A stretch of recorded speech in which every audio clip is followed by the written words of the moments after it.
welcome to the Dits on Wrestling podcast, right here on Project Dits, and I'm, of course, Dits, and I'm joined by one Anthony, who is a former member of Project Dits. He is now a traitor to the cause, and really, I should have asked him not to even bother showing up today, but I'm a nice guy. Perfect. I couldn't say no. Anthony, hello. What an intro. Judas Hello. bastard. I'm so sorry. It's been a whirlwind of activity for me in the podcasting realm and in the real life realm, and I'm definitely not a traitor, but I'm sorry. No, to be fair, like, we have obviously rocket strapped you. You know, it's no coincidence. It's no coincidence. There's no coinky dink there whatsoever. No, it is all because of that. You get a gold star for using coinky dink, by the way. Appreciate it. No, but actually, I mean, I don't know. Any and all support I get, you get, we get on the Dow pod, I get in my solo pod, whatever. I can't pin anything to any one thing. So any success that I've had, some form of it, I don't know how much, legitimately has come from my appearances here weekly on the Dow pod, or you broadcasting my Wagons and Warpaths episodes on the Project Dits feed. So there is some sort of percentage that is owed to you. I just don't know how much. But so that is a genuine thing, and you are a good person, and I appreciate you. Yeah, thank you. I'm not bitter.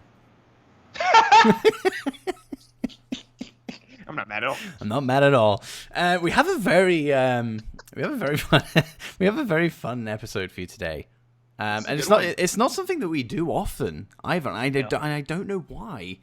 Like, 'cause I always love these kind of episodes because we can kind of not only just give back, but I like interacting with people who actually listen to the show, rather than us just spout. I'm not that that's a bad thing, you know, because people still listen to us, but it's always nice to give back every now and then. So today we were originally going to be talking about the G1 Climax, but I haven't had time to watch it. So it would have been a very one-sided episode with you doing all the talking and me going, yep, brilliant, yep. Yeah, sounds good. Basically, you're spoiling everything for me as we talk. Right. Cheers, mate. So I put out a tweet earlier on this week saying, what are your favorite and worst moments in wrestling this year so far? Really good engagement on this tweet. Yeah, really it was. Stuff. It's good. It's really good to see. It's good to see all those people chiming in. It gives us plenty of stuff to talk about today. So that's what our episode is today. Something a little bit different, something we haven't done for a while, but something I'm hoping we do a little bit more often. Maybe once a month we'll delve into this. But I was just thinking that in my head. I was like, we could do like one episode a month. Could be like fan interaction things. Yeah, or Q&As or stuff like that. Yeah. I'm all for it. Yeah. I'm all for it. But before we well, what are they talking about? Before we get into it, I want to hear my tweet. I want to hear what they think about what I said. I don't want to hear all this bull. I'm going to let you, even though I'm a bitter bastard right now, Oi. I'm going to let you talk about your new venture. Oh, that's awfully gracious of Yeah, you. because it's a big deal. It's fucking good. It's fucking cool. I appreciate it. I I'm appreciate like a proud that. dad. Oh, thank you so much. I am Anthony, as everyone here knows. If you're a new listener, hi, I'm Anthony. Weekly co-host here on the Dow Pod. But I also run a solo pod of my own.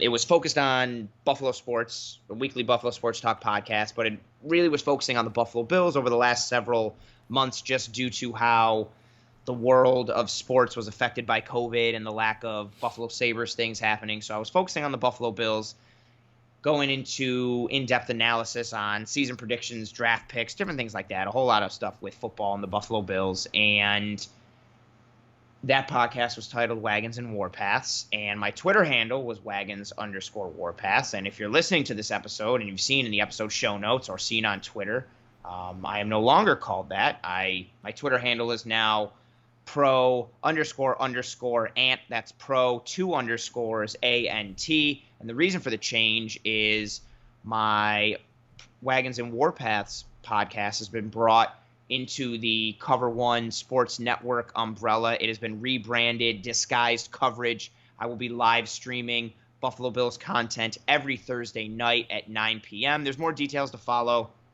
I've got more things coming out. If you're interested in it, please feel free to check out my Twitter feed, the Cover One Twitter feed. There's a lot of things going on with that. The podcast will be on Apple, iTunes, Spotify, I believe other platforms, YouTube especially, Facebook Live, a whole bunch of ins and outs and things, and I will continue to share more details as that becomes more realistic and I get into it. And I've been organizing things and getting on board and getting my feet wet over the last couple of weeks while simultaneously not being on Twitter and getting married and being on my honeymoon. So there's been a lot of things going on in the First Mate. That's me. A lot of things going on in the First Mate's world in terms of real life stuff, podcasting things. But I'm tremendously excited. Cover One is a brand that I respect tremendously just for their analysis and breakdowns and the X's and O's of football, and especially with regards to the Buffalo Bills. And that whole crew is fantastic. And to be brought on by them is tremendous. They're limited. To put it in terms for wrestling people, I know we're all wrestling people here. They're a very strong group, but their roster is limited. So to compare them to someone, it'd be like the Four Horsemen. This isn't like an NWO scenario where there's like 50 members. There's not a lot. It's very limited. And the guys who run it are like Flair and Arn. And you know Flair and Arn are sweet. So you knew like when they brought on Chris Benoit, it was like, oh shit, like this Benoit dude must be awesome, because they wouldn't just bring him into the Four Horsemen if he was bad. You know, Flair and Arn wouldn't do that. In this example, I am Chris Benoit, and I'm extremely excited, extremely thankful. And yeah, that's a little bit of a longer intro from me for this, and still fine-tuning it and getting into the rhythm of it. And that's me. Bravo. Thank you very much. Bravo. Thank you very much. Yeah, proud dad over here. Proud dad over here. Very excited I am. Very excited. And of course, you can follow me on Twitter at Project Dits, and on YouTube, which has now been rebranded. It used to be Dits on YouTube. It is now Project Dits, just to keep things nice and uniform. And also over on Twitch, I am now a streamer. Hooray. Finally able to get into that. And again, Project Dits over on Twitch. So you can find us over there. Thought? Yeah, who'd have thought? Originality. You get a gold star. Right, should we read some tweets? Let's get into some tweets. Yeah, we can just end the episode if you want. Just plug the intros. That's how we do. That's it. We always peek at the plugs, so we might it's all downhill. Just walk away. I think we peak at the intro. I think once you do like, hey, I'm here with like my co-host Anthony. Like, how you doing? From then on, it's all downhill. It all just gets worse. It's not how it's supposed to work. No, it's supposed to be the opposite, but we do things differently here. Yeah, we do. We're original. Yeah, that's it. Yeah, we do our own thing. We march to the beat of our own drum. We have like 16,000 segues and tangents during the show. We peek at the first 6 words of the bloody pod.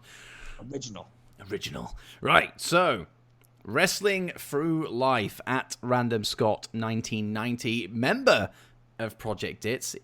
He has his own football podcast here on the Project Dits feed and over on Project Dits on YouTube. Plus Added Time had his debut episode last week. He said his best for me, so he hasn't got a worse one, which is nice. I like a bit of positivity here. He has 2. He couldn't choose between the 2, and I'm not surprised. And they both happened in the same night. Edge returning at the Royal Rumble. He's a 30-year-old man, and he cried like a bitch.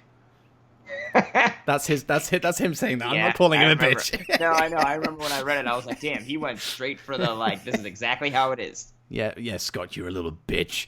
No, I'm not saying that. He said that. His words. That is tied with Drew winning the title for him. Oh, no, it's not on the same night. I'm talking out my ass. I saw Drew and I was like, winning the Rumble. No, Drew winning the title for me as a Scottish man and seeing the journey he's been on.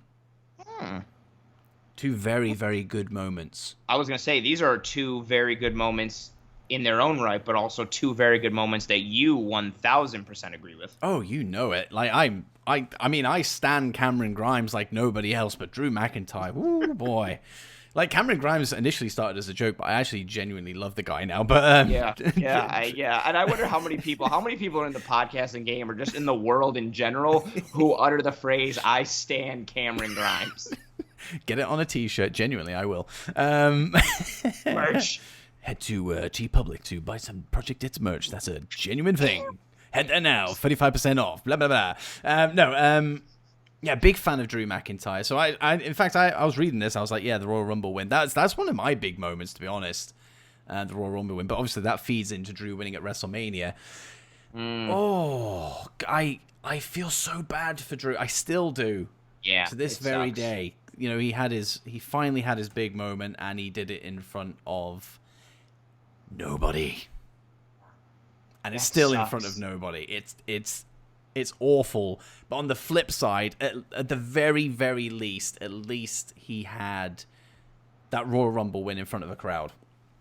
A big crowd. A very, very energetic crowd. And a crowd that made Edge's return that much sweeter. Oof. I mean, you could have done the Edge return without fans, and it would have been an incredible moment. Like everyone would have been marking out at home, but you just add the crowd into it because everyone went nuts. And I've seen some of like the in crowd videos. Yeah, it was intense. Oh my god. Is it my favorite moment of the year? I mean, we'll discuss that towards the end, but it is up there. Oh, it's definitely up there. Top I would feel like it'd be 3. up there for most people. It was mentioned by a couple people in the Twitter comments as we'll continue to go through here, but anytime you get a returning anybody, like not to disparage Edge or anything, but anytime someone returns, even if they suck, they get a pop. So you have that.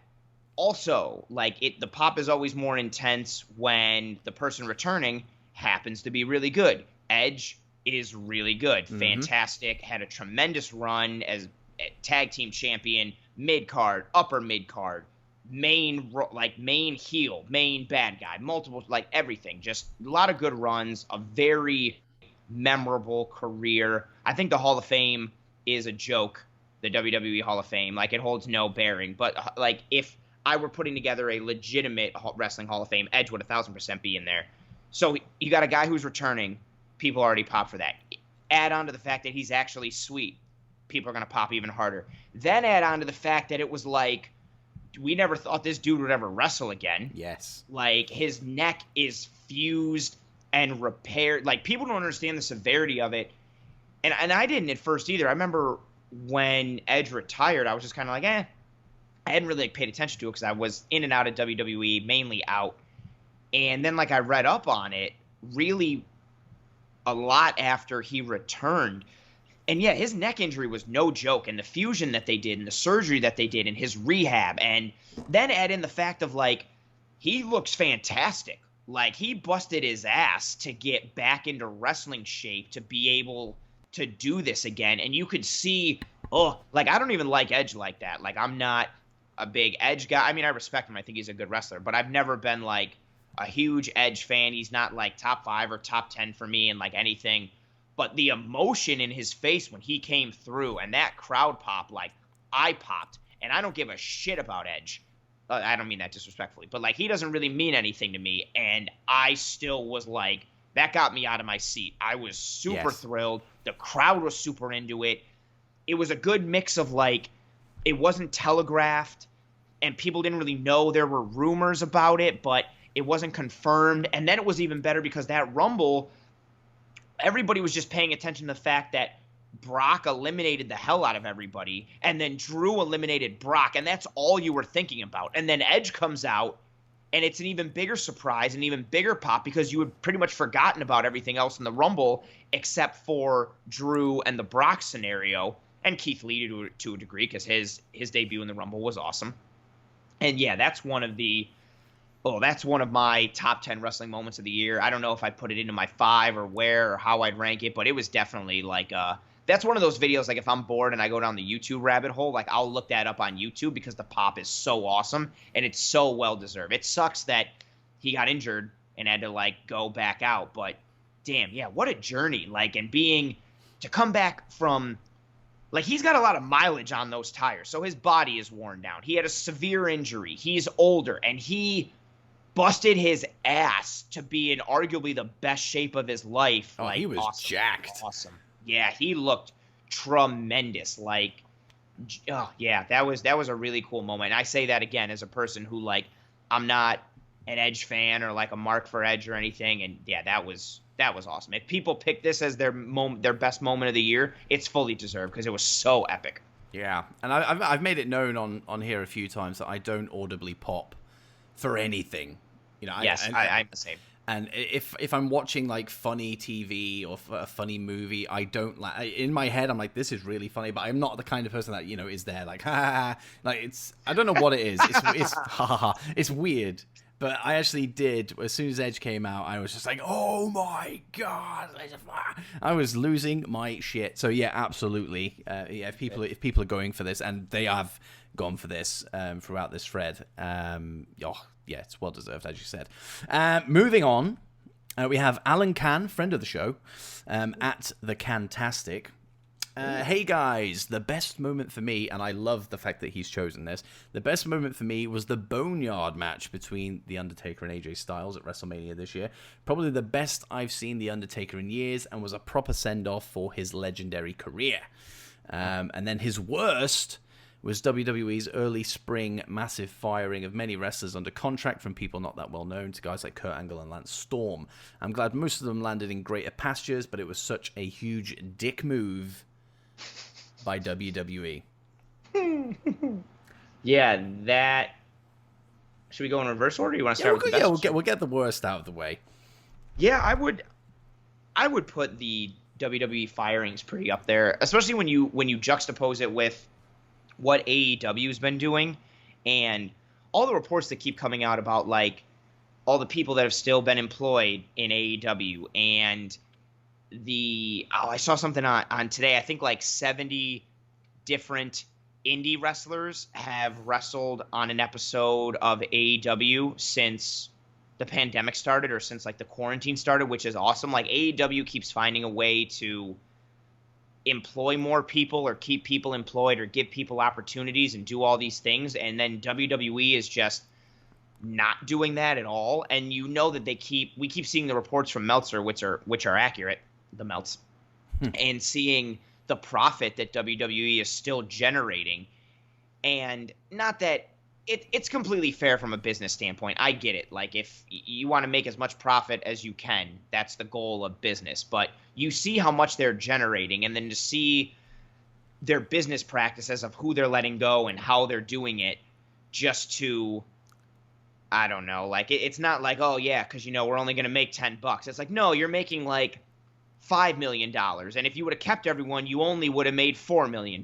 Damn, what a shame. Like, meanwhile, you cost all these people their jobs. Like, that sucks. And I know there's a lot more intricate details to it.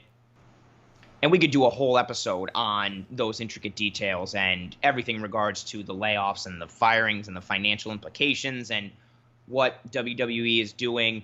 That's a whole nother episode in and of itself. And I don't want to bog us down too much in that, but it's definitely not a good look. And one other thing I didn't like with it as well, they made it into a storyline to a degree, but the Drake Maverick firing, and then it was like he was competing for like the opportunity to have a contract, right? Yeah. And then like that, I kind of thought it was a bit in bad taste, because like I felt like it was making a mockery of all the people that like actually lost their jobs, like that you legitimately fired and now don't have anything to do because wrestling is like shut down everywhere except for AEW and WWE. I thought that was a little bit in bad taste.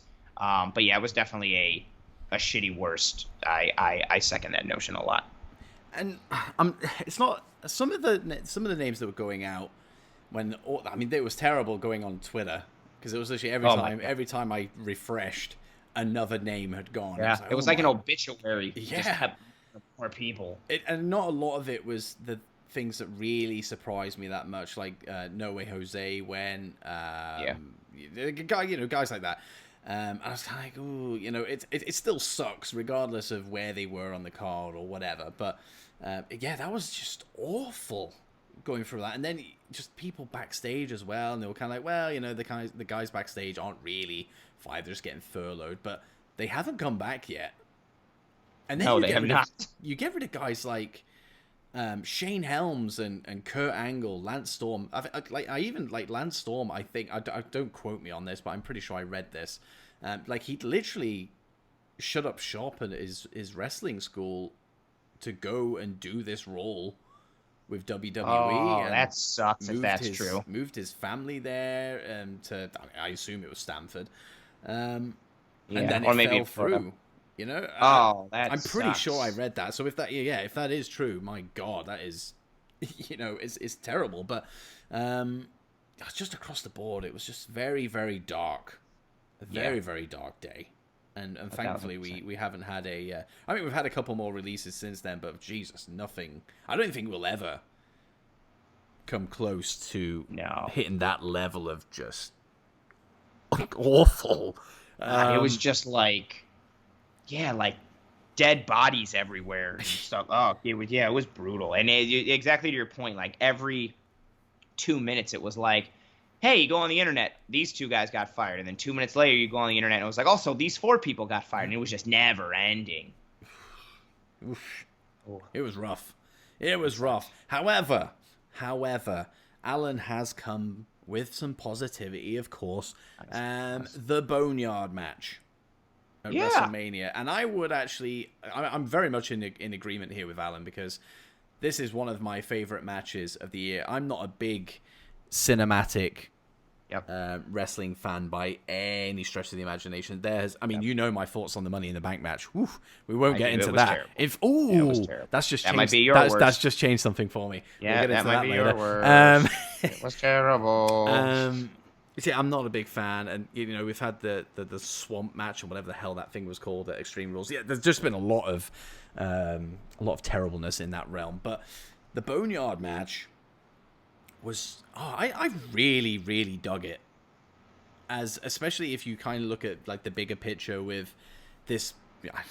He has said it himself, never say never, but seemingly this is his last match. This is his send off, and he fused all of his characters together. I mean, I know he's been like a hybrid version of himself for so many years, but the fact that he brought back the American badass kind of biker thing, taker. Taker. He came into Metallica, all that stuff. Just all the key moments in the match. I thought the whole thing was set up so amazing. And you take into a fact as well that I actually didn't know until I watched the documentary that I think his brother had died like a day or 2 before they started filming this. And look at the performance he put in, despite having that in his mind. Oh, I didn't know that. That sucks. Yeah, and he still was able to deliver his I mean, I know again it's cinematic, so you can call it what you want, but arguably the best performance I've seen Undertaker put in for many a year, and it was special. It was special, and it was with AJ as well. AJ was the perfect foil for Taker in this thing. The whole thing was just so well done. It was long, but it didn't feel long. Yeah, and I think we talked about it on our WrestleMania review as well. And we had glowing praise, and rightfully so, well deserved. Yeah, it was really good. The setting was good. The atmosphere was good. Just seeing Biker Taker alone was enough to get me super excited. But the trash talking that Taker did to AJ. Yes. And just how personal it felt. And AJ, again, to your point, like the perfect foil, he sold his ass off in that match, both as like a character and just physically and athletically. Anderson and Gallows added pieces. The spots were good. The ending was good. It really ticked all the boxes. And I'm in basically the same boat as you. I'm not a big cinematic guy. I actually really don't like the cinematic stuff. I'm not a fan of that. But that being said, I thought this was a good match. I thought it was fun. I almost said a ghoul match, which actually is kind of apropos. He's an Undertaker. Ghouls are ghosts. That's scary. I liked it. You and I, as you said, we talked about it on the Mania review. We both had really solid amounts of praise for this match, and everything that was said in that tweet and combined with what you said now, I think is spot on as well. And Taker is, what is he like? He's over 50 now, right? He's like 55. He's pushing. Yeah, I think something he's like 57. Like I don't know. He's getting close. Like, and he's another guy, much like Edge. Like, Taker has a ton of mileage on the tires. Think back to like 90s Taker and 2000s Taker, even going up until like the last, really like the 5, 6, 7 years. He was close to being like a full-time wrestler all the time, and he fought through injury. He never really had those hiatus times. He didn't have like an 8-month break where he had surgery, or like he went to go film this movie, so he's out for 5 months. Like, he was always doing his thing. He is a lifer, and the fact that he's still able to like get it together and perform in any capacity is awesome. And this cinematic style definitely fits where he can be physically now at this point in his career and in his life, but also the character of the Undertaker, the cinematic world fits that character really well as well. And I thought, that's a really good take to have as your best moment of 2020, and it was a super memorable one. That was my, especially with no crowd, like that takes away from so much of the live stuff. I think that Boneyard match was my favorite thing about Mania. Yeah, I would say that. It was fun. It was a good time. I didn't feel like, to your point, like I didn't feel like I was like, all right, when does this end? Like from the moment he came in riding on that bike and AJ was walking in all cocky, and then Taker started striking him and like talking shit. Oh yeah, good stuff. Good pick. Beautiful, Alan. Beautiful. Well done, Alan. Speaking of cinematic matches, the Hallway Wrestling podcast at Hallway Graps Pod, also part of Project Dits on Sundays. Good lads, Rian and Kieran delivering the goods, and big Finn Balor fans as well. So I think delivering the goods. They are big fans of. They only have a best one here. They're big fans of the Stadium Stampede match. The moment that embraced the unique world situation the most and gave us a batshit mental match that had so many amazing moments and a fucking horse in capitals. And also, and you can tell he's very passionate about this, all in caps as well, the Dark Order being the elite segments are the best thing in wrestling. Yeah, they are pretty good. Now, I can't really comment on this because I haven't seen the match. So over to you on this one. It was good. It was fun. I think it was another situation of AEW making lemonade out of lemons, or whatever kind of like proverbial phrasing you want to use there. It was fun. It was good. It told the story. It tied up some things. It was built well. It had cool spots. It had a horse, which is awesome. There were cool little like campy / corny like football things that they tied into it. They really tried to be as creative as possible and put on a good show, given how less than ideal the world was at that point.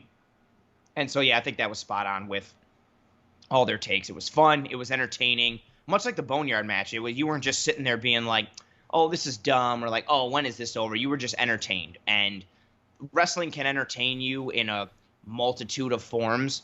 And this one, it was just a good time, like watching that match. And it was a good match. There were some cool spots, and I liked it. I thought it was pretty solid. I mean, but then again, I like AEW, so maybe I'm biased. But no, because if it sucked, I'd be like, no, that sucked. Yeah, you're pretty honest. You're pretty honest.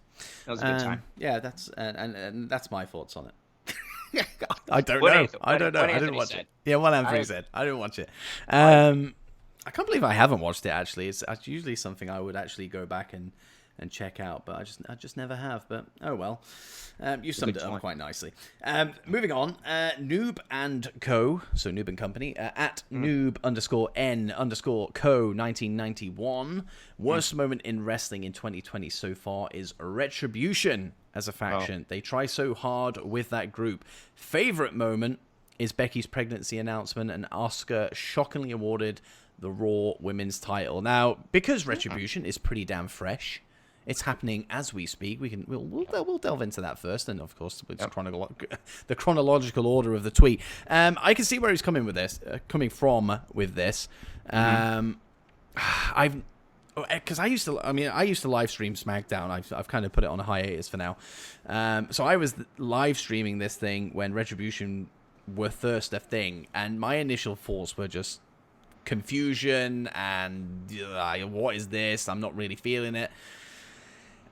And it's still like that. At no point has it gone, oh, they're starting to click. Like things are starting to make sense. You know, they're making waves. They're making a really good impact. And I honestly don't think that they have. They're making a hell of an impact on social media, which is an absolute hoot. But a hoot. But I was hoping. I was hoping they'd just kind of reveal themselves to be, you know, Dijakovic and Mia Yim and Shane Thorne and Mercedes Martinez and Madden. And it's just T-Bar and Mace and Slapstick or whatever the hell they've called themselves, and with the stupid masks. Like, they could have just gone, look, that we're just going around wearing hoodies and face masks because, you know, hey, rebels, and that's it. But no, they've they've spruced it up with this Mortal Kombat / Bane-esque ridiculousness, and for me, it's not working at the moment. But I don't know. I'm hoping that the fact that they have got themselves like massively over on social media, especially T-Bar, otherwise better known as Dijakovic. I'm hoping that actually works well for them, because apparently backstage everyone was laughing at this shit. You know, I don't know if there's any truth in that, but when all this stuff was revealed, oh, like, you're going to be called T-Bar, like, there was laughter amongst those backstage in WWE. So I'm hoping they run with this social media stuff, the fact that they're now over, more or less, on that side of things, and they can translate that onto TV. But I don't know. I'm not a fan, but it's still early days. I think Retribution sucks. Hardcore. I hate it. Straight in. Straight in. You can tell who the dude, who the crew is. It's stupid. They're all about like anarchy and chaos, but like they just do it in the corniest, stupidest way. And I have a tweet pulled up. T-Bar is doing a very good job on Twitter. He kind of sunned the shit out of Chris Jericho. Oh yes, that was fun. But that came in response to, because Jericho sunned T-Bar with retweeting one of T-Bar's tweets. Here's an actual thing. So somebody tweeted, so Retribution has signed a contract with the WWE, question mark. Really? Question mark. This makes sense? Question mark. Help me here. T-Bar responded, WWE offered us contracts because it was financially cheaper than all of the security guards we kept injuring. We signed the contracts to pay for our hired guns to do our dirty work. Our goal is still to destroy our current employer, WWE, #Retribution. That is the corniest and stupidest shit I have ever heard. What villain or anarchist tweets the phrase dirty work or hired guns? Like, that's just for you to try and explain the anarchy that's going on immediately takes away the whole anarchy thing. Like, I'm even trying to compare them to like what they were doing, like Fight Club. The whole thing with Fight Club, it was like there was kind of like an underlying premise and an underlying theme, but it was like anarchy for the sake of like a larger goal. But these guys weren't out there like signing regular deals and like kind of not doing anything that they were about. And it wasn't just this campy, corny, like, oh, I feel like Vince McMahon just saw, I don't know, like how the type of villain that Swiper the Fox is on Dora the Explorer, and then was like, could we make that into like a character? What if like Swiper feels like disenfranchised in the community, and that's why he steals things? Like, what if we did that? And just, I think it sucks. And their names are terrible. Like, I guess T-Bar's the best one on social media, but his name sucks. Like, the mask he wears sucks. I hate everything about it. It makes no sense for you to sign a contract, even that, like, you're an anarchist who's trying to cause WWE pain, right? Like, that's their goal. Their goal is retribution. If WWE comes to you with an offer, right, even like what you said in your stupid tweets, they offered us contracts because it was financially cheaper than all the security guards we kept injuring. Who cares? That means you have the leverage. The people that you're hurting have come to you waving a white flag to be like, hey, guys, you're really, you got us in a bad spot. Can we offer you these?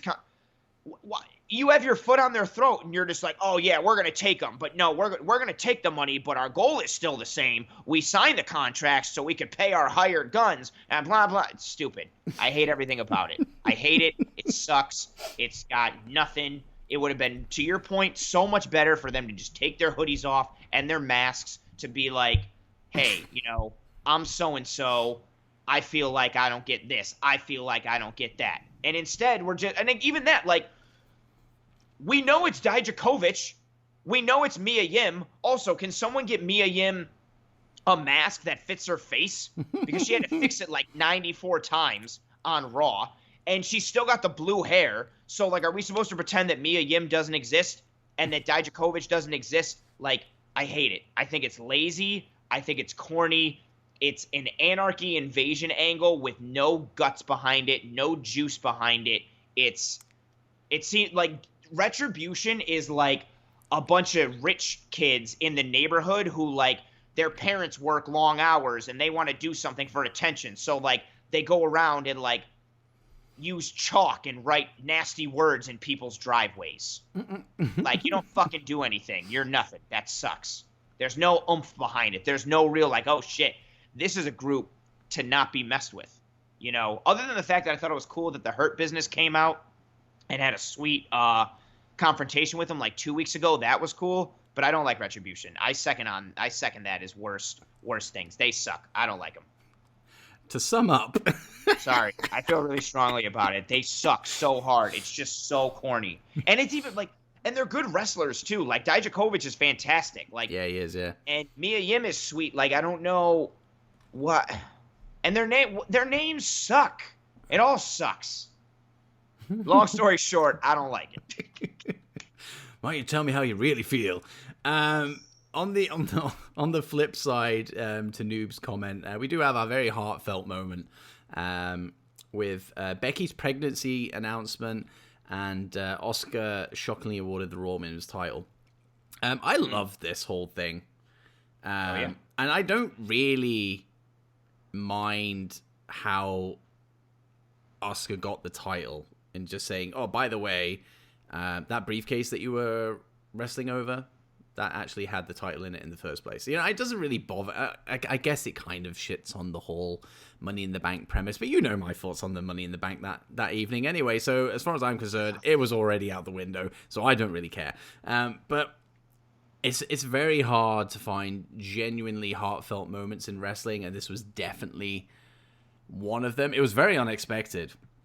Very unexpected, and you could see that in Asuka's face. I think it was like a lot of people. Yeah, she didn't know. Yeah, exactly. Yeah, so a lot of people were saying, "Oh, was it? Did she know she was just playing up to it, or it was genuine?" And it was genuine. You know, she was so happy for it. It was very heartfelt. It was a lovely little moment in a terrible year. So yeah, I'm not surprised, Noob, that is your favorite moment of the year. I liked the Becky pregnancy announcement and everything that came with it. I echo your sentiments completely. I liked the shock on Asuka's face and the genuine, like, announcement of it and how cool it was. And good for Becky. That's awesome. I didn't like Asuka being given the title because of that. I didn't like that at all. I felt like it should have been a tournament for the vacated title or some kind of something. Or even if you did, like, Asuka has the Money in the Bank contract, so she's automatically in the finals. So we're going to do a tournament. The winner faces Asuka, or some kind of... She could use the briefcase as a leg up, but never... I mean, granted, some people have cashed in poorly and it hasn't worked, Corbin. But the Money in the Bank contract isn't like... It's not like you win Money in the Bank and you get to cash in the briefcase for the belt and you get the belt. So I didn't like that. I didn't think that was just like, oh, well, you won this thing last night, so you get to be champion now. I didn't like that. I mean, I'm cool with it because I like Asuka, but I didn't like it and I didn't think it made sense. I did not like that. But I respect the premise of it. Yeah. Yeah, I'll give you my thoughts a little bit more detailed about the Money in the Bank later on. At Worst Wrestling, who kindly was our Dowpod observer during our GM mode series, his favorite thing in 2020 is a cheap plug. The return of the original Worst Wrestling podcast. Yes, he is coming back very, very soon. So yeah, keep an eye out on the old Twitter machine at Worst Wrestling, and see when his newly re-established pod hits the streets. James from the 90s Wrestling Podcast. This guy is killing it, by the way. He's a really good dude. So yeah, it's nice that he's part of this episode by chiming in with his thoughts. At 90s Wrestling Pod. Favorite moment was Edge returning. Of course, we've already talked about that. Worst, COVID-19. Yeah. Yeah. I mean, we could talk about a whole episode on how COVID has affected wrestling this year, and it's kind of gone hand in hand with the releases we talked about earlier, ruining Drew McIntyre's big moment at WrestleMania. Just it's set up so many of these moments that you'll see throughout this thread of stuff is COVID-19 related in some way, shape, or form. To be fair, actually, even some of the best moments are. Because that's fair. Likelihood we wouldn't have had the Boneyard match if it wasn't for COVID being a thing. Taker would have wrestled AJ in front of a live crowd. Yeah, there's no way Vince would have gone, nope, that's not happening. We'll do a cinematic match. We'll screw. Well, saying that you like screwing the fans, so maybe you would go with it. That's fair. But yeah, it's kind of a double-edged sword. It's a lot more bad than it is good. But you know what I mean. It's the overarching theme of all of it. We wouldn't any of the good stuff that's happened since COVID are due to COVID in a screwed up kind of way, and then all the bad stuff, same thing, just in a more obvious way. And yeah, it's the overarching or underlying theme for everything that's been going on in the world, but especially wrestling, just because it caused such a dramatic shift in everything. It's related to my worst wrestling thing of the year. I've got two kind of to break that down, but you could easily, I think if you wanted to go like overarching or the largest scale worst thing, yeah, it would be COVID-19, because it completely changed what wrestling has been. And the Drew McIntyre example is a really good example. It really took away from a lot of potentially awesome moments. Yeah. And I even think of look how awesome would the pop have been when the Revival debuted on AEW. That would have been so sick. And instead it's just in front of 17 wrestlers who were in the stands. It's like you knew what the next tweet was. Oh, really? Yeah. I didn't. Well, here's a good segue. We love segues on this show. Where's the real rap at KMagic_00? Favorite moment of wrestling in 2020 has to be FTR going to AEW. Seismic shift. I swear I didn't plan that. It's amazing. It's amazing. A seismic shift. I read the tweet, but I didn't know that this was next. Will you just shut up while I read the bloody tweet, man?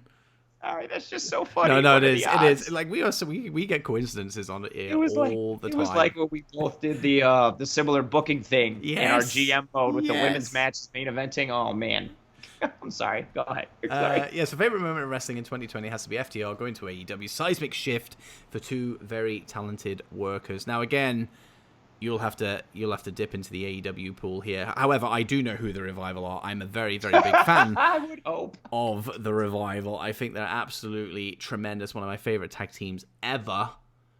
So to actually see them being used properly is very refreshing.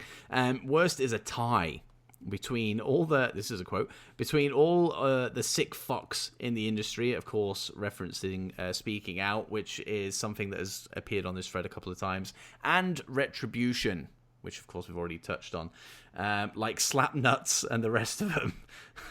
Slapnuts, that probably is one of their names, actually. And the rest of them... Slap. I'm going with Slapnuts. I'm going to go with K-Magic here and go Slapnuts. And the rest of them genuinely make me not want to watch Raw. Yeah. So, FTR, AEW. Are they really doing good well? Stuff? They are doing well. They're the tag team champions. Yeah, of course. They are. They're tag team champions. The storyline has been really good. They came in and you knew kind of where they were going to go as characters, but they came in kind of as faces, helping out the Bucks, but also having that potential rivalry there. They got into the head of Hangman Adam Page, took the titles off of Kenny Omega and Page. That's led to cool avenues for where Page and Omega are right now as no longer a duo, and then in singles competition. They've aligned themselves with Tully Blanchard as their manager and just doing really they're doing what they did in NXT, except they have a cool manager. They have the belts. They're getting national TV spotlight. They look good.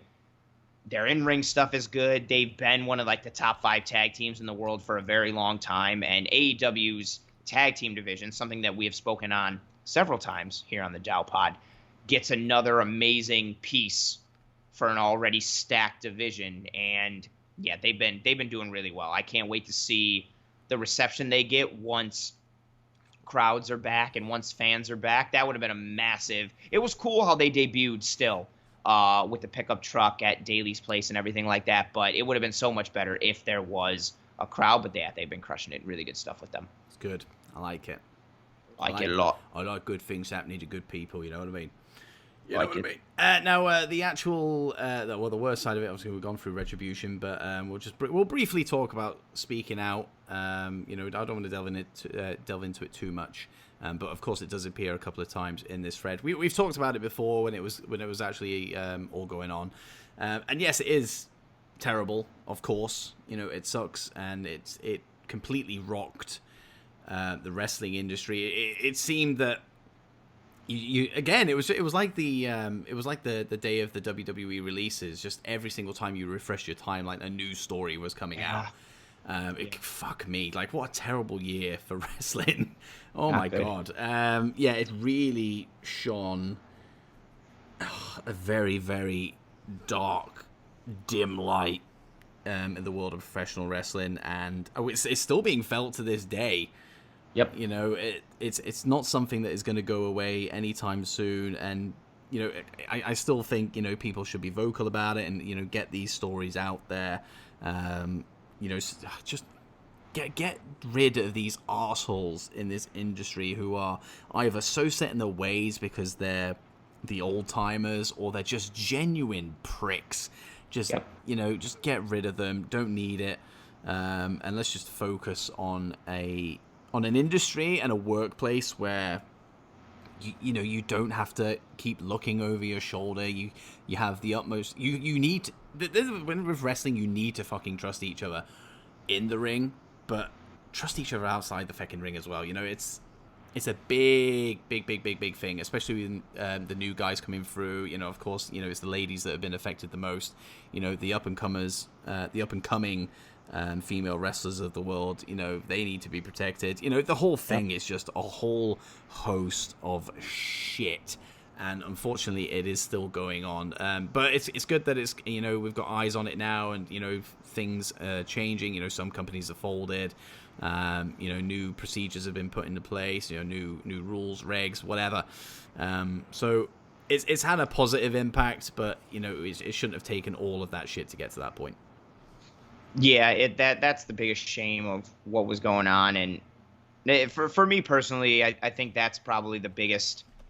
That and COVID. I mean, they're so large and like overarching with everything, but yeah, that's like the lowest hanging fruit, most terrible thing, and everyone's just a piece of shit. Like I already don't think a lot of people like holistically, and in certain industries where there's like fame and fortune and different things, and you've always heard like kind of rumblings about things in the wrestling industry, and when all this stuff came to light, it just kind of made you think that, oh man, like everything you ever heard was true, or like the way you've pictured certain things, that's how it actually is, and it's disgusting and it's terrible, and I won't be able to look at certain people the same. It's definitely changed a lot of. I remember when I first learned about what a piece of shit Fabulous Moolah was and how god-awful of a human being she is. She's one of the worst people to ever live on this earth. And I feel that way about so many of the people that we could do, much like what we could do for the details of like WWE's financials with regards to COVID. We could do that in regards to the entire movement. And it's good to see people feeling some semblance of comfort in speaking out and the positives that came from it. And, it's good that we have hard evidence of the people that are pieces of shit, and we need more stuff like that, not just in wrestling, but just in the world, because people who are pieces of shit need to be put in their place, because there's no need for all that crap. It's gross and disgusting, and it's terrible.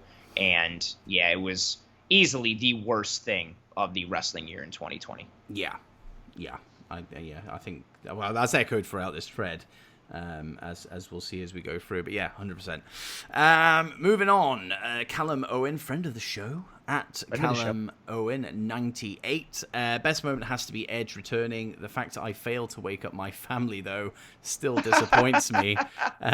He wasn't loud enough. It wasn't loud enough. I responded to the tweet, said rewatch it and give it another go. I think if I did rewatch it, I would probably have a pretty similar reaction, but wake up, everybody! I'm in such a good mood. I'm excited! I'm so happy. And I'd actually say the injury to Edge was pretty tough to take as well, especially when I knew he was hurt before watching the match. So I'm going to assume that's his worst moment of the year. But yeah, I mean, we briefly talked about his injury earlier on, but yeah, that sucks. That really sucks, because he had, we've talked about the Last Man Standing match during our WrestleMania review, and we loved it. Really good. I enjoyed the hell out of it. It wasn't the general consensus, which shocked me. You know, obviously people said it was overlong and stuff like that. Not really much happened, but I don't think much needed to happen. It was all story based. Yeah, it was a fight that was built on story and angles, and yeah, I thought it was. I loved it, and I thought their match at Backlash, was it the greatest match ever? No. But it was really, really fucking good. And to have that soured, and again, you know, knowing, like Callum just said, like knowing that he was hurt before watching the match, you know, it kind of was like, it distracted me a little bit, because I was like, where's the moment he gets hurt?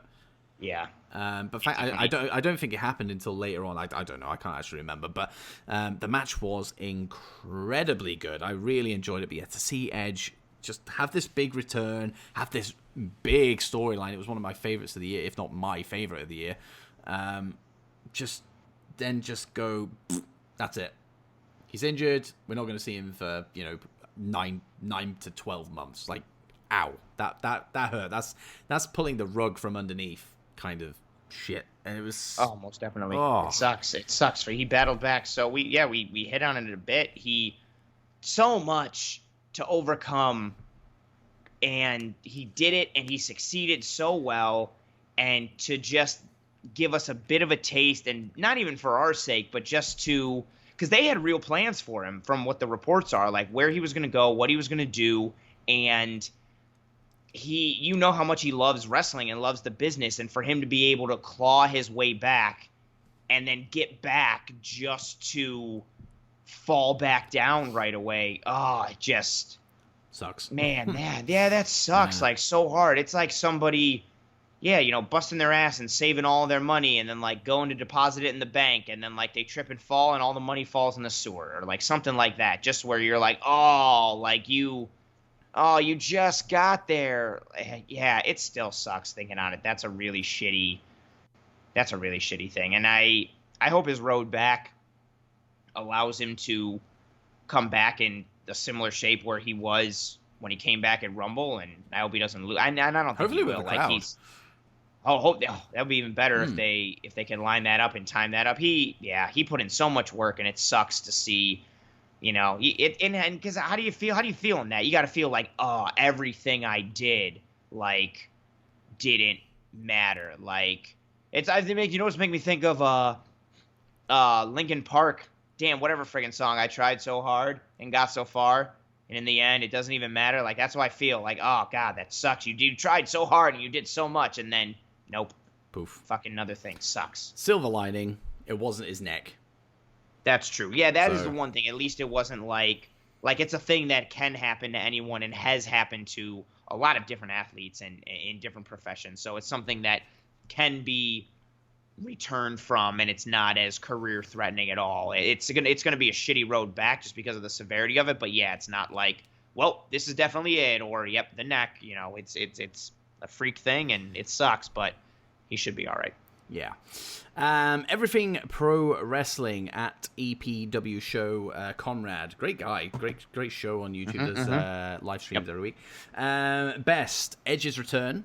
Funny old thing. So we did say general consensus. We haven't spoken about that yet. And the worst is the speaking out movement as well. So you'll start to see these things coming up every now and then. But it does show the impact that these best and worst moments had on the year for these fans. But yeah, cheers, Conrad, for your tweet. I don't want it to feel like we're just shunning it off, but nobody wants to hear us talk about the same thing twice. World Cass Wrestling at world_Cass. Again, I don't want to seem like I'm mugging tweets off. However, I really like this one. Best moment, the whiplash I got from hearing "You Think You Know Me" at the Rumble. Oh my god. Good way to put it. I relate. Absolutely 100% relate. Like my body hasn't spasmed in that way in a long time. Worst, the triggering nightmare that was the treatment of victims during the speaking out movement. Yes, absolutely fucking terrible. It's so weird that these seem to have been grouped together, these tweets, because Podfather Mags at GEG Kirkby over on the Twitter. Of course, this is all from Twitter. I don't even know why I had to say that. Worst is the whole speaking out movement. Hearing these horror stories and the victim shaming turned my stomach. Best was probably the return of Edge. Such an emotional, heartwarming moment. That's the perfect way to sum that up, really, isn't it? Yeah, for sure. And I think with even you've alluded to it a bit, but the similarity in a lot of people's bests and worsts, I think it's indicative of two things. One, there hasn't been a lot of potentially memorable moments throughout like the whole COVID wrestling year, but the ones that have been memorable, both in positive ways and negative ways, are so indelible and so impactful and so lasting that it's like everybody, as soon as you think of a worst or a best, there's like really 3 to 5 things that you can choose from. Yeah. And we've seen it. Yeah, we've seen it a couple of times. They kind of fit into my top best and worst moments of the year as well. I think that's just across the board, to be honest. But go check out Mags, by the way. He's got like 60,000 podcasts, but none of them are bad. Go check them out. Like, he's a good dude. He's a very good dude. And speaking of good dudes, the Getcho Comedy Wrestling Podcast at Getcho Podcast, very good dudes. They gave us a worst. They didn't even give us the best. They gave us a worst, and I can see why, because this is all caps, and it's all caps for a reason. Worst, Goldberg beating The Fiend. Oh, I forgot about this until they tweeted it. I said, oh god, I forgot about that. Yeah. Oh. So stupid. I'm going to talk about it a bit when we get into my best and worst and your best and worst, but there's a lot of the worst things are all tied to COVID, or the speaking out movement and just the atrocities that people are committing with that. But if you're focusing on like specific wrestling things, there are certain things you can go with or choose, and this is a really good one. It's non-COVID related. It's got nothing to do with like a larger picture. It's just Vince's stupid, money-hungry, stupid booking, stupid crown jewel, blood money bullshit. Terrible decision. I forgot about that until right now. Oh, what a horrible... The Fiend was riding so hot, was so over, and you had him lose to a 60-year-old who the last time he was in the ring was wrestling Undertaker in like arguably the worst and most painful looking match in wrestling history across all promotions, and then you have him beat the Fiend. Stupid, terrible, and didn't even sell anything. Like, the Fiend was supposed to be this intimidating figure, and he was just stood there just like, ha. Yeah, he lost smug little look on his fucking face. And I get Goldberg is like muscular and still like intense, but like the Fiend should not be losing to a significantly older man. That shouldn't be a thing. And you look at all the punishment that the Fiend has taken to that point, when nobody has been able to put him down. He was literally like 6 finishes were resulting in a 1 count. So stupid. And that's so soon. That's the type of stuff that I dislike even more, because I say it a lot. At the end of the day, the goal of wrestling is to make you think what you're watching is real. Whether it's with the storyline or how good the performance is in the ring, whatever. It should make you think what you're watching. Like when you're watching a TV show. Nobody's watching a TV show being like, this is fake. You're just watching the TV show being like, oh, like you're invested in the characters. That's what it should be in wrestling. And when things like this happen, it just reminds you that, oh, yep, Vince did that because he's trying to cash in on the money from Crown Jewel. Makes sense. Yep, Goldberg's going to drop the belt probably in like another month. Yep, it's just for the money. It's just for the money. And that takes away from the believability factor, and it reminds you that, oh, yeah, this is scripted. And it also shows that, like, they don't really care about continuity. They're just like, oh, yeah, this will get us a couple, like, a quick mill, so let's do it. Let's pull the trigger on it. And it devalues the belt. It devalues the character. It doesn't make any sense. It makes your fans feel like you think they're stupid or that you don't care about them. It's just all, like, it ticks every negative box in every way. Oh, good choice for worse. That sucked. That was stupid. Yeah, and it also reminded me of something else I forgot as well. Kevin Owens losing to Goldberg. The same. Oh yeah. I think it was the exact same month for the same title, and it was equally as fucking. In fact, I actually think the Kevin Owens one was even more painful because it fed into. Really, I mean, the Chris Jericho Kevin Owens feud is one of my favorite things. Like their whole overarching story is one of my favorite things in recent memory when it comes to wrestling, and the fact that they didn't get a payoff at WrestleMania for the Universal title because of Goldberg coming in really, really fucking hurts, and it still does to this very day. So yes, Getcho, you have given me nightmares. Thank you very much. It's like an inception of terribleness, isn't it? Terribleness inside of more terribleness. And didn't Goldberg beat Kevin Owens in like under a minute? Didn't he just come in, like, spear him, jackhammer, it's over? Yep. Like they didn't even have like. Oh. They had Chris Jericho come out, but the bell. I don't think the bell had rung, so really it doesn't count as a distraction. And if that's what they were going with, it's still absolute that's right. BS. Yeah, and he turned around and got hit with a spear, right? Yeah. Stupid. I need to move on from this. It's upsetting me. Faz's Thoughts at Faz's Thoughts on. I keep saying on Twitter. Of course, it's on Twitter. That's where we get this from. On the newspaper. On the newspaper. A part of SLTD Wrestling. Shout out to those guys. I mean, Project Dits is affiliated to SLTD Wrestling, so a big shout out to SLTD Wrestling. Good group of lads there. No worst moment. He's gone with for his best is definitely Alexa Bliss. And I had to ask, what specifically about Bliss. It was her angle since, I would say, Extreme Rules, since she was revealed as like Sister Abigail in Braun's weird, twisted, mental relapse, whatever it was, and Roman's return. I'm really liking where Alexa Bliss is going at the moment. I like the fact that she's linked with The Fiend. Every interaction they've had together has been really fun. And now that, I mean, this week on SmackDown, we actually saw another interaction between the two of them, and The Fiend's little screeching red lights and all that stuff came up, and he was up on the stage on the big Titantron. But like she seems to be The Fiend. Like The Fiend is in her, and she's playing the role so well. I can see why he's picked it. It's very, very fun to watch. But Roman's return as a so it makes me so happy to say it. Look at you, you're all giddy. I am as a fucking heel. Oh my god, it is. Oh, such a breath of fresh air. Chef's kiss. It is chef's kiss. Yes. I honestly never thought we would see it. I thought, Vince's stubbornness would win the day, just like it had done with Cena. When Cena can be a really, really good heel if he wanted to be. Like, Vince was like, no, you sell us too much merch, blah, blah, blah. And Roman was going down that very same path. And yet here he is. He's back. He's a heel. We weren't sure at first. And then you got the line. It's not a prediction. It's a spoiler.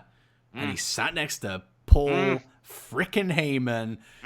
Oh my god. It was so good. And his whole, like, the way he's been portrayed since coming back, this nonchalant, not giving a fuck Roman Reigns, this whole feud with Jay, I'm really, really into it. It's one of my highlights of wrestling, to be honest, at the moment. I love a nice little family feud that makes sense. It's got really personal. The promo he gave to Jay on the ramp to close out SmackDown this week. I put it on my Twitter this week, just saying like this is what we've wanted. This is what we've wanted for so many years. This is what I've wanted for so many years, and he's excelling at it. Like he's been given these no pun intended. I'm gonna intend the pun. He's been given the reins as a heel, and he's taken them, and my God, is he flying with these things. Oh God, I'm just loving the absolute hell out of it. And yes, absolutely, Roman's return should be up there. Yeah, I'll work in chronological order there. Bliss and everything she's doing. She gets a whole bunch of hate from people because of how many times she's been champion, and maybe she's not the best wrestler, but I don't think she's bad in the ring. No, I don't. I think she's good enough in the ring at worst, and her charisma and promo ability, she's fantastic on the mic and as a character, and she is the perfect person to be involved in this Fiend angle. She has crushed it. She's been creepy and eerie and captivating. I love what she's been doing. I think it's great. And then Roman, yeah, same thing. I've wanted Roman to be a heel for so long. I thought he was, as many of us did, he was corny and stale as a babyface, just wasn't working. He had a look and a brashness to him that would work for him being a heel. He's killing it. Having Heyman definitely helps. And yeah, I didn't see SmackDown, but I think I actually saw it from you, the clip of him, just kneeling over Jay with the belt. Fantastic. And he was like, yo, you think like I feed your kids with this belt. I don't just feed your kids with this belt. I don't just feed my kids. Like I feed the whole family. Like he says, like you'll never take my place at head of the table. You can take this beating. Oh, that was my favorite line. That was my favorite. I have to quote it. I hate to cut you off because the line is so perfect. It's just like, take your payday and the ass whooping that comes with it. It's just like, oh. Yeah, but you'll never take this title from me. And he gets like, he almost like recollects himself and then stares at the title. And yeah, like it's all about. And Heyman's reaction as well. Yes, Heyman's just like, been selling it. Yeah. He just looks intimidated, or not even intimidated, like just kind of like, oh, he's going to a dark place. This is kind of creepy. What have I got myself into type of thing. Yeah, Reigns has just been crushing it. I am not I think I'm very much objective in my fandom, but I think WWE sucks for a lot of things, and I don't watch it with tremendous detail. I think there's a lot of other promotions that are so much better, but when they do good things, I'm a wrestling fan, so I want them to do good things. It's just, in my opinion, they don't do good things enough or at all, and this Roman thing has been spot on in every way. Good call. He's, all jokes aside, like he's taking the reins and is running with every ounce of control and captivating emotion possible. They've hit on everything. Good first feud to have it be, with family and the storyline they're tying it into. Reigns is really owning the character. Aligning him with Heyman is chef's kiss all fucking day. Yeah, everything about it has hit on all cylinders. It's fantastic. Yes. Damo Craig at DBW Podcast. I'm only going to give this two words in a particular tone. Cameron Grimes as his positive of Cameron Grimes. Cameron Grimes. Big shout out to Damo. He knows my love for the Grimes to the moon. Cameron Grimes is Cameron Grimes. I love that guy. Yeah, he was your second pick in GM mode. He was, and he had a very memorable performance at SummerSlam. Oh, what a guy! I stand Cameron Grimes with me. No one else is saying that on Twitter. No one else is standing Cameron. Oh man. I almost said it for real. All jokes aside, I almost said standing Cameron Grimes. Now it's in my brain. I can't. Cameron Grimes. Finnegan. Cameron Get the t-shirt at TeePublic right now, and that is true. That is a t-shirt on TeePublic. Merch. Finnegan Jeremy at Moxley Unhinged. Favorite moment, Moxley winning the AEW Championship. Didn't see that coming based on the Twitter handle. And Roman's return with Heyman. Least favorite, Brock Lesnar versus Ricochet. Now again, I can chime in a little bit with the Moxley thing. Seeing him win the AEW title and his run there, because I've seen enough of Moxley to know that he's being booked how he should have been booked all along. It's been fun to watch, and for him to pick up the big one and still be holding it is a delight. But obviously, you'll know a little bit more about it than I do. A little bit. Yeah, he got that awesome debut coming through the crowd.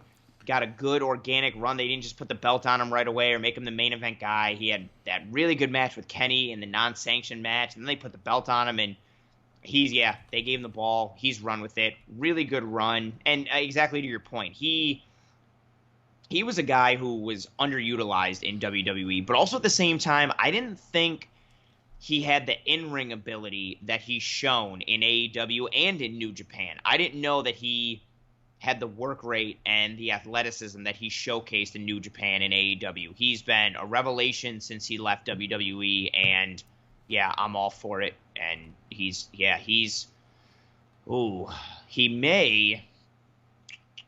trying to think. You could make the case that he is having the most successful 2020 of any wrestler. Ooh, saying that he was number. I mean, you can take this. With PWI, right? Yeah, that's it. Yeah, number one. So well, it's also kind of like a bit of default. Like a lot of promotions aren't running. New Japan, took a whole bunch of time off, but AEW has still been doing things. And I know he won the belt before 2020, but he's having a hell of a year. He got it right at the end, middle-ish of November, I believe. Or maybe I'm wrong. Maybe it was this year. I don't remember. Right. Yeah, I think. And so he's been running through and doing a really good job. They put the franchise on him, and he's been running with it. And I think it's going to lead us to a Kenny Omega Jon Moxley rematch, where Kenny Omega will eventually dethrone Jon Moxley and take the title. But until that day comes, he's been killing it, and that's a really good best to have. Yes.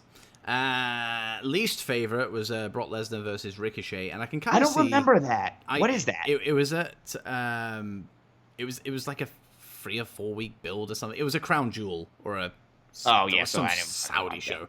I never watched it, but I can see why this would be somebody's worst, because when Brock goes against smaller guys, it's usually really, really good. So when I saw that he was facing Ricochet, I had that hope that something similar would happen. I've seen his matches with AJ. I've seen his matches with Bryan. His match he had with Balor at the Rumble. All of them were really good. He works so well with smaller guys, and it was essentially a squash. They didn't. Stupid. They really missed a chance to make Ricochet a fucking star. Yeah, just let him lose in a good way or do some stuff. And it didn't happen. I don't even remember that. But it sounds typical. I think it was the same show that Bray lost. So. Oh, so what a terrible event. Yeah. Chiari Fighter at Carbon_Robert. Anyone who, by the way, this just for context. There is a GIF here of Alexa Bliss as Sister Abigail at Extreme Rules, the horror show, the Swamp Fight, or whatever the hell it was. Anyone who says this wasn't the best moment so far is lying. Well, it was I guess it was the catalyst for everything we're seeing now with Alexa Bliss. So, we are. I'm a big fan of it. You're a big fan of it. So, I dig. Thank you very much. Yep. Alyssa in Chains at Alyssa in Change. Sorry. Alyssa in Change. No, at Alyssa in Chains. The clue was in the name in the first place. Right. Best, The World on GCW Part 2, the first GCW... Fuck, I can't even speak now. The first what GCW... What is going on? Get it together. Get it together, Dits. The first GCW show after Rona ruined everything. Also the return of the Collective 2020.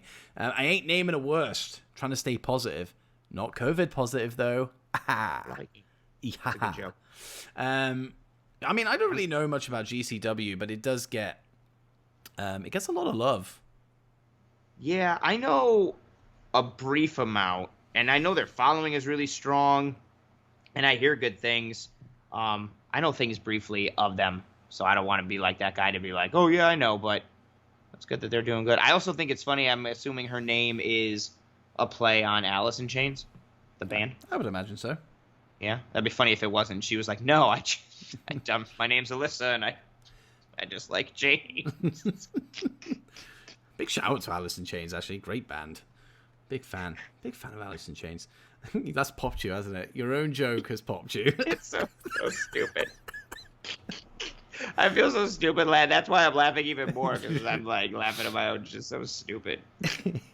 But yeah, I want to have a look at GCW a little bit, because, you know, I do see so much love directed to them. You know, like you kind of want to follow the hype sometimes with wrestling. Kind of, oh, what am I missing out on here? So yeah, like, you know, I might check out some GCW. MGB Graham at NGB Graham. Worst. I read that in a really stupid way because I didn't want to get it wrong, like I have done the last fucking one. It was good. It was good. You did good. No, professional. Very good. Worst, not being able to go to indie events and still no wrestling in the state of Virginia. Ooh, that sucks. Best, having independent wrestling TV, so still being able to watch current and past events. So you're very much COVID related, both of these things here. Yeah, I second those a little. I was thinking about that the other day, talking to my buddy, because we would have gone to the New Japan show that was here at Madison Square Garden August 22nd, I believe, but COVID obviously made that go away. It sucks. Yeah. It sucks. Yeah, I'm not. And it sucks that I find that random that, like, I guess I don't know how really you guys work out there with regards to, you know, governing of states and all that kind of stuff, but what do you mean? Yeah. Like with COVID? You know, no, just in general, you know, he's got, you know, still no wrestling in the state of Virginia. You know, is that a Virginia call? Like they go, oh yeah, we're not going to have any, you know. Well, that's how it's been with COVID. Like, even just if you use COVID as the example, there's no like uniform country federal policy. It's all been, each state has been doing their own different thing. Well, I and guess using that's the same for laws as well, isn't it? Correct. So it's probably based on, you know, gathering or capacity limits, or maybe some kind of something now because of COVID. I don't know the particulars, as I am not a Virginian, but yeah, I would imagine it's individual to them. That's a bummer. Yeah, no good. Yeah, don't like that. And that was it. I guess that means it's time for our best. It is, but you know, big thank you for everybody that contributed this week with their tweets. And like we said at the top of the episode, we will do these, you know, once a month.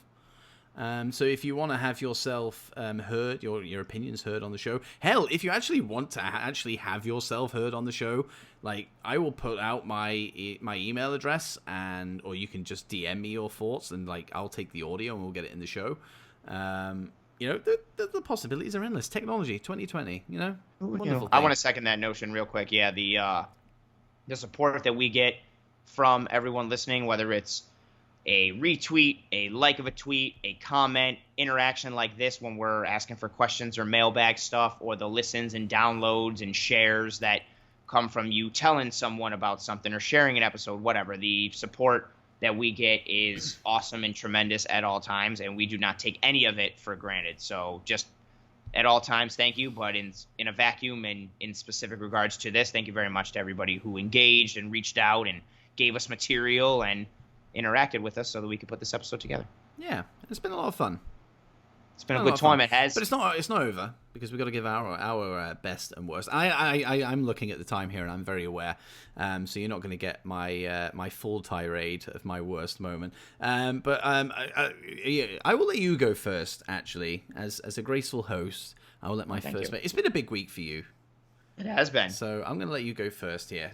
Best and worst moments. Mine for you, and why. Mine are decently short because I've spoken about them a little. My best is Roman Reigns. I think them finally turning him heel is a massive thing in and of itself. But then how successful he's been in it. Granted, it's a small sample size and it's a short time so far, but he's nailed it. It's been fantastic. My default or easy answer that I could have gone with would be the G1 because it's been awesome so far, but I'm not going to go that route.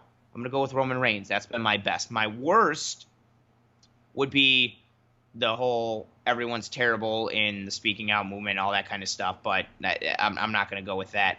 I'm going to go with the lack of crowds at shows. I'm all for pops and crowd reaction. I grew up as an ECW dude, so the crowd is basically like just as important to the show as the wrestlers themselves.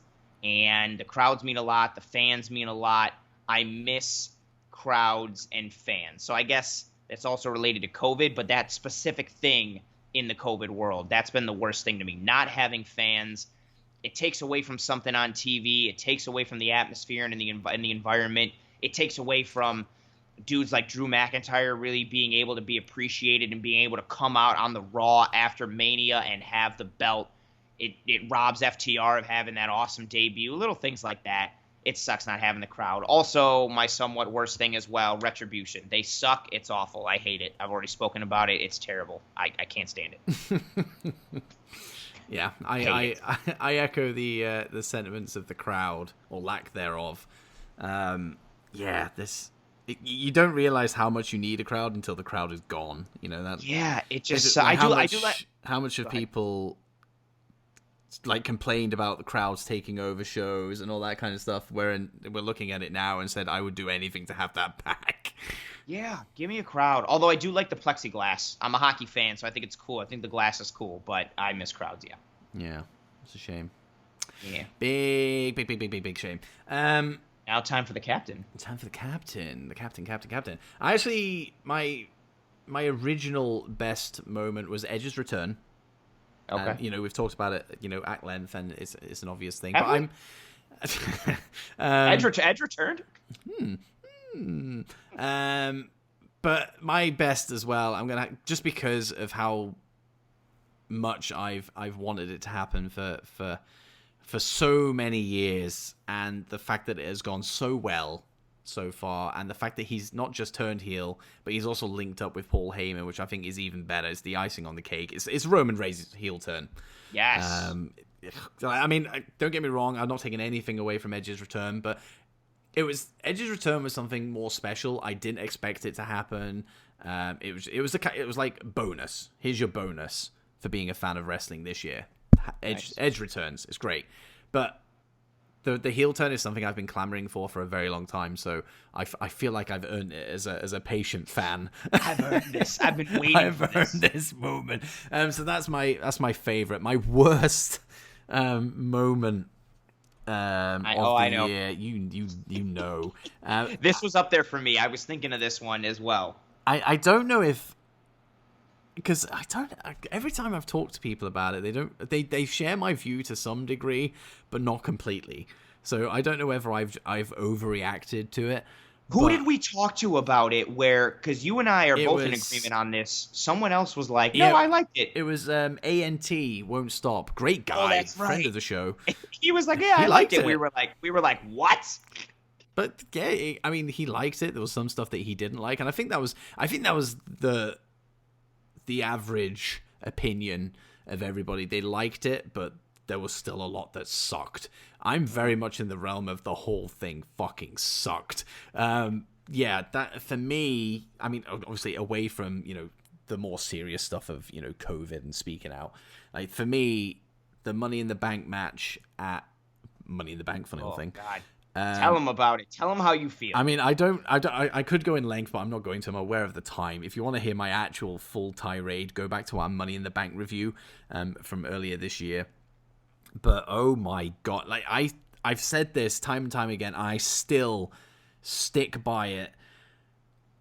It's ruined Money in the Bank. It has ruined Money. The whole premise of Money in the Bank is ruined because of how this match went down. I didn't really mind that they were going through Stamford. In fact, when I first heard it, I was like, that's a pretty cool idea.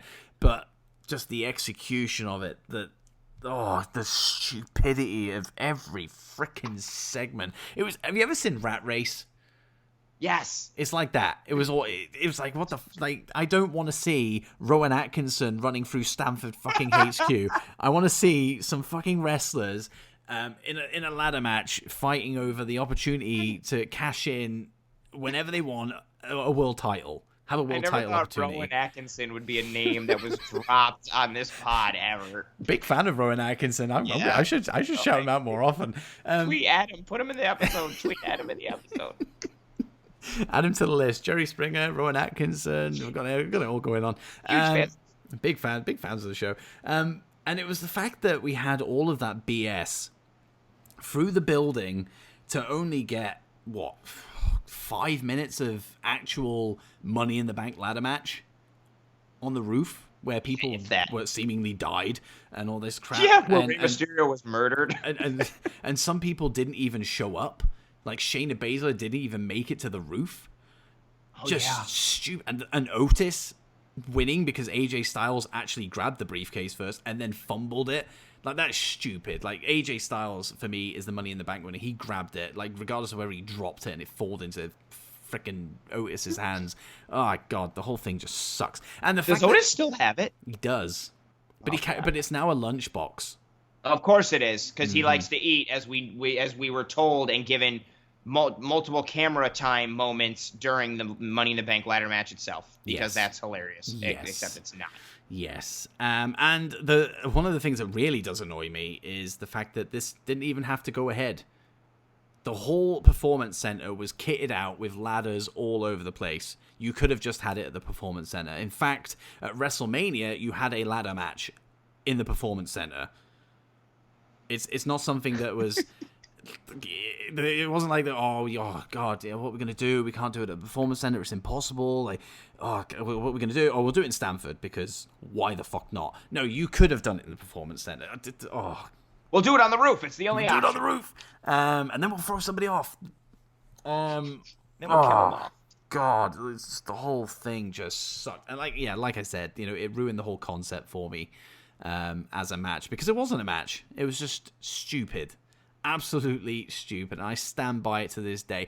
They better make Money in the Bank next year pretty fucking special to turn my opinion around, because this is God. I'm still jarred by that statement from you of you saying it's tainted. It's forever for you. I was like, whoa, that's ruined it. Like Money in the Bank has always been one of my things that I look forward to every single year, and to have it just thrown away like that, painful. So painful. Disappointing. And I could go on I honestly could go on for hours, but I'm not going to, because nobody wants that. But no, that's it. To sum up, the Money in the Bank match this year fucking sucked. It was not good. It feeds into our whole dislike of cinematic matches as a whole, with obviously a couple of exceptions, like the Boneyard match and the Stadium Stampede. Yep. Aforementioned in this episode. Now, we've got the plugs out of the way at the very start of the show, so I'm going to keep this nice and brief. Of course, extend thank you again to everybody who has contributed to the episode this week, and of course thank you for showing up. Despite I know you've had a very, very busy week, but here you are. I could have done this solo. Nobody wants that. Nobody wants it. Nobody wants the return of a solo Dow pod with just me. Nobody. But thank you, obviously, to you and everybody else. And I don't know what we're doing next week. I'm hoping we're going to talk some G1. I would hope so too. That was what we were supposed to do this week, but I'm trying to catch up. I'm trying to get into the. I've got a couple days I have to catch up on as well to be fully transparent. So I gotta do some things. Yeah, I was going to spend the majority of my week trying to catch up so we can give you some G1 analysis and discussion next week. But until then, you can follow me at Project Dits on Twitter. I've been twitching. Is that what it's called? Do people twitch? No, I just pictured you having spasms. I've been Twitch streaming, should I say? So you pretty much catch me anywhere, to be honest, throughout the week. Of course, there's plenty of content dropping on the podcast. Oh my God, on the Project Dits podcast feed throughout the week. So there's plenty of Dits content to absorb, and of course you've got your own stuff going on as well, as you have already alluded to. And don't forget, you can follow Anthony at Pro 2 underscores. Thank you. And on the That's old Twitter machine. So there you go. On the old Twitter. And Anthony, as always, it's now a tradition. I'll let you sign things off. Bye.